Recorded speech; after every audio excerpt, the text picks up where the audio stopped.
Ready. আপনি ready মানে আপনি কোথায় যাবেন? ক্যাম্পাসে। তো যান। আমি তো আপনাদের সাথে যাব। আমাদের সাথে আপনার কাজটা কি?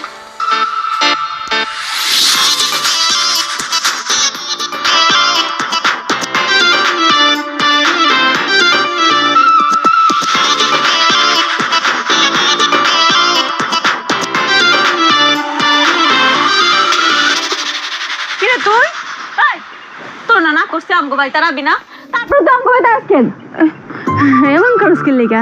একটু টিভি তো দেখতেছি, আমারও জানোছি টিভি দেখতে ভালো লাগে। হ্যাঁ ভালো তো লাগবেই, কেন ভালো লাগবে আমি বুঝি না। আমগো ভাই তাইলে যে সব কিছু চুরি করে লয়ে যাইতে পারো সেলিকা তোর ভালো লাগে। হাই হাই, তুই এটা কি কইতাছস? আমি গরিব হইতে পারি কিন্তু শুনলি না। এমন ডং করতেছে, হ্যাঁ বাবা মাছটা উল্লা খাইতে পারে না। তুই যে আমার নতুন নেল পালিশটা কালকে চুরি করে লয়ে গেছস আমি ঠিকই টের পাইছি। আল্লাহ গো আল্লাহ, তুই এটা কি কইতাছস? আমি চুরি করবো কিনলে আমি কি চোর? সাফাবাজি করানোর জায়গা পাসটা না, যা দিকে যা, আর টিভি দেখতে দিতাম না, যা। ঘরে একটা টিভি আছে দেখা এত বাহাদুরি করতেছস। ঠিক আছে, আমিও দোয়া করতেছি তো টিভি বেশি দিন টিকবো না, দেশ নষ্ট হয়ে যাবো গা। হ্যাঁ শকুনের দোয়ায় কোনোদিন গরু মারে না, যা দিকে শুননি ঘরে শুনি যা।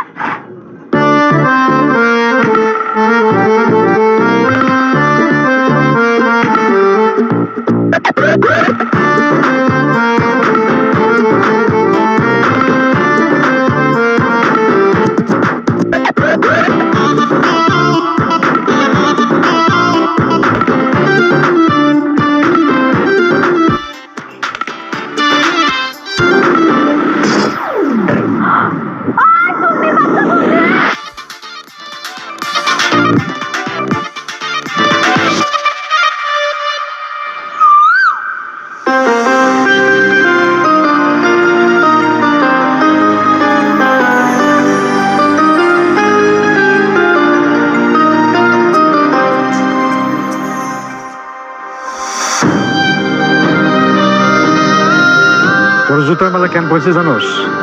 তোর লজ্জা শরম হয়। মদ খাওয়ার টাকা তুমি ঠিকই জোগাড় করো, আর আমার টাকা জোগাড় হয় না। হ্যাঁ আব্বা,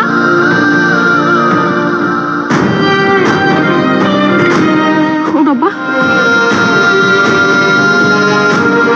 চাচা আপনি আমার আব্বা এটা কি অবস্থা করছেন? কি ব্যাপার? আপনি মানুষ নাকি পশু? আপনি বাবার মতো একজন মানুষকে জুতার মালা পরিয়েছেন। 3 মাসের ভাড়া বাকি, আমার সংসার চলে কেমনি? আমার ভাড়ার টাকা না দিয়া ওই টাকাতে মদ খেয়ে ঘুরে বেড়ায়, আর আমি ভাড়া চাইলে আমার কাজ কোলা দেয়। এখন তো এই যে বাড়ির মাঝখানে জুতা